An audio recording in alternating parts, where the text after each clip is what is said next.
Hello and welcome সবাইকে আমাদের channel secret ডায়েরিজে। আমি আপনাদের হোস্ট আরবি। আজকে আমি যে গল্পটা আপনাদের বলবো সেটা হয়তো আমরা অনেকেই হয়তো সিনেমাটা দেখেছি, আবার অনেকে দেখিনি। আমি পার্সোনালি এখন অবধি সিনেমাটা আমার দেখা হয়নি, তবে আমি ওটার ব্যাক স্টোরিটা, মানে সিনেমাটা কোথা থেকে অ্যাডপ্ট করা হয়েছে, কোন সত্যি ঘটনা ছিল যেখান থেকে সিনেমাটা তৈরি করা হয়েছে বা সেটাকে বেস করে বানানো হয়েছে, সেটা নিয়ে আমি আজকে বলতে চলেছি। এই সিনেমাটা রিলিজ করে 2007-এ। তখন আমার বয়স হয়তো 2 বছর। তো এই সিনেমাটার নাম হচ্ছে দ্য গার্ল নেক্সট ডোর। কিন্তু দ্য গার্ল নেক্সট ডোর এটা একটা সত্যি ভৌতিক ঘটনার উপরে ভিত্তি করে আধার করে বানানো হয়েছে। এবার সেটা কি আপনারা জানেন যে কি? আমার মনে হয় অনেকেই জানেন না। আমিও জানতাম না। আমি হঠাৎই রিসার্চ করতে করতে একদিন পেয়েছি। তো আমি আপনাদের এটা থেকে পড়ে শোনাচ্ছি, যেভাবে আমি লিখেছি, সাজিয়েছি ঘটনাগুলো একবার একসাথে রিসার্চ করতে করতে। তো আমি পড়ছি, আপনারা মন দিয়ে শুনুন। সব দানব কি অন্ধকারে লুকিয়ে থাকে?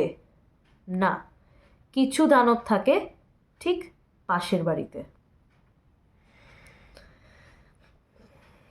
1965 সালের গ্রীষ্ম, সামার সিজনে, 1965, 16 বছরের সিলভিয়া লাইকেন্স, হ্যাঁ সিলভিয়া লাইকেন্স, আর তার ছোট্ট বোন জেনি, তারা দুজন ভাবে তারা শুধু কয়েকদিন থাকবে এক পরিচিত মহিলার বাড়িতে।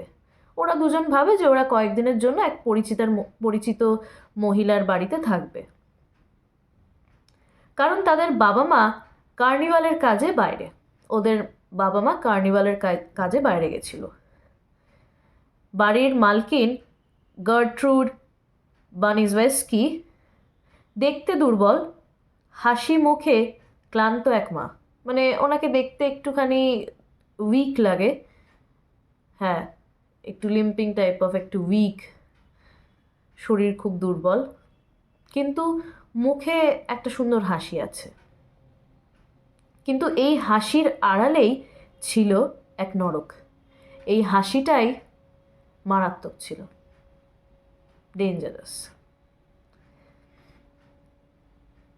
শুরুতে সব স্বাভাবিক ছিল, যেমনটা হয় আর কি, শুরুতে তো সব কিছুই স্বাভাবিক থাকে, তাই না? প্রথম কয়েকদিন সব কিছু ঠিক ছিল, কিন্তু ধীরে ধীরে ছোট্ট ছোট্ট মিথ্যে অভিযোগ শুরু হয়। ছোট্ট ছোট্ট করে মিথ্যে কথা বলে অভিযোগ করে, মিথ্যে অভিযোগ শুরু হয়। গার্ট্রুড বদলে যেতে থাকেন। গার্ট্রুড যিনি ছিলেন ভদ্রমহিলা, সে আস্তে আস্তে অল্প অল্প করে বদলে যেতে থাকে। প্রথমে খাবার না দেওয়া, অতিরিক্ত কাজ, প্রথমে খেতে দিত না, তারপরে প্রচণ্ড কাজ করাতো, প্রচণ্ড খাটাতো, তারপর নির্যাতনের এক ভয়ঙ্কর রূপ। সিলভিয়াকে বেল্ট দিয়ে মারা হতো। সিলভিয়া যে ছিল, ওকে বেল্ট দিয়ে মারতো। গার্ট্রুড অন্য বাচ্চাদের ডাকতেন, দেখো, শেখো। এরপর বলতেন, তোমরাও করো। মানে কি অবস্থা ভাবুন। সিলভিয়াকে বেল্ট দিয়ে মারতো, তারপর অন্য বাচ্চাদের দেখে বলতো যে দেখো, শেখো, আর তোমরাও করো। একটা শাস্তি একটা খেলায় পরিণত হয়। এটা কিন্তু ছিল একটা পানিশমেন্ট, একটা শাস্তি বটে, কিন্তু সেটা অন্য বাচ্চাদের জন্য একটা খেলায় পরিণত হয়ে যায়। এটা একটা গেম হয়ে যায়, হ্যাঁ বেসিক্যালি একটা খেলা হয়ে যায় অন্যদের জন্য। মানে কেউ মার খাচ্ছে, সেটা নাকি অন্যদের জন্য খেলা। তাহলে ভাবুন কতটা মর্মান্তিক। সিগারেটের ছ্যাঁকা, চর, বেসমেন্টে বন্দি করে রাখা, আরও কত কিছু। সিগারেটের ছ্যাঁকা দিত, বেসমেন্টে বন্দি করে রাখত, চর থাপ্পড় সব চলত। নির্মম অত্যাচার, টর্চার, এক ভাষায় একদম পেনফুল টর্চার। একদিন গার্ট্রুড একটা সূচ আগুনে গরম করে। সিলভিয়ার শরীরে লিখে দেয়, I am a prostitute and proud of it. Gertrude একদিনকে একটা সুচ সেটা আগুনে গরম করে সিলভিয়ার শরীরে লিখে দেয়, I am a prostitute and I am proud of it. সূচটা দিয়ে মানে আমি কল্পনা করতে পারছি না যে এটা অত্যাচারের কোন সীমা, মানে অমানবিক অত্যাচার, এটা পাশবিক অত্যাচার বলা হয় না, সেরকম জিনিস। নাহলে এরকম কে করে একটা বাচ্চার সাথে? একটা 16 বছরের মেয়ের শরীরে। সিলভিয়ার বয়স তো 16 বছরই ছিল। সিলভিয়া দুর্বল হয়ে পড়ল, স্বাভাবিকও সিলভিয়া এবার উইক হয়ে পড়ল। খেতে দেওয়া হতো না, কথা বলার শক্তিও থাকতো না।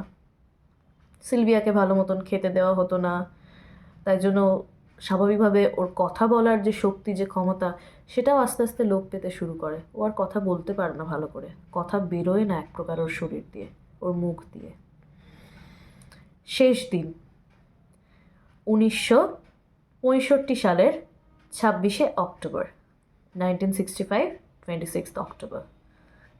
সিলভিয়া মাটিতে লুটিয়ে পড়ল, তার শরীর ভর্তি কাটা, পোড়া আর কালশিটে।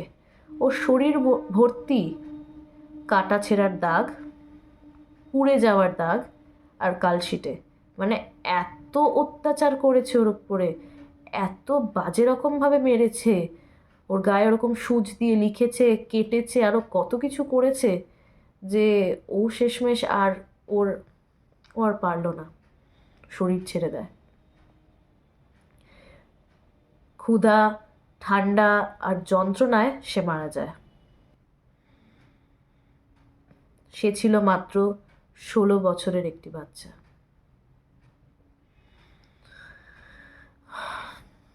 ভাবলেও কেমন একটা লাগে, একটা 16 বছরের মেয়ের ওপরে এরকম অত্যাচার।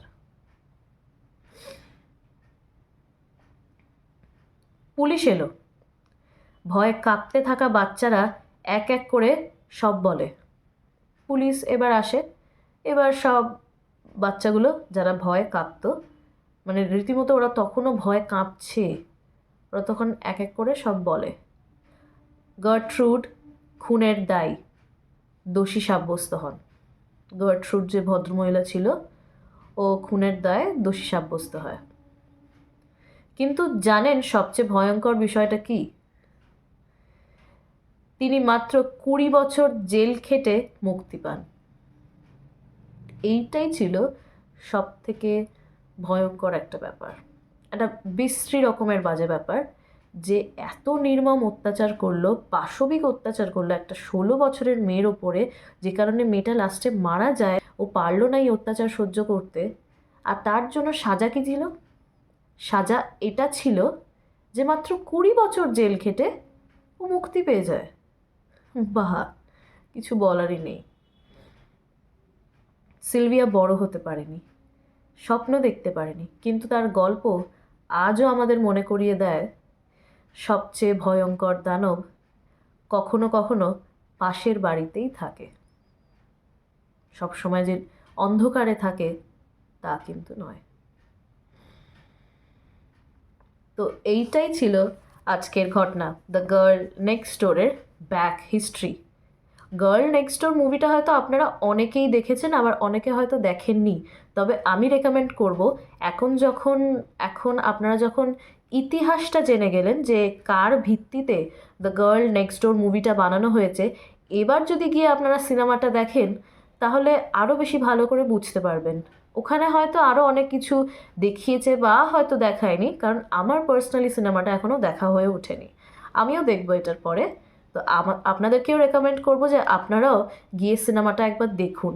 আর আজকে আমাকে কমেন্টস করুন, কমেন্টসে জানান যে কে কোথা থেকে দেখছেন আর আজকের এপিসোড আপনাদের কেমন লাগছে। তো দেখা হবে আপনাদের সাথে আবার পরবর্তী ওর নেক্সট এপিসোডে। ততক্ষণ শুনতে থাকুন, দেখতে থাকুন। শুভরাত্রি।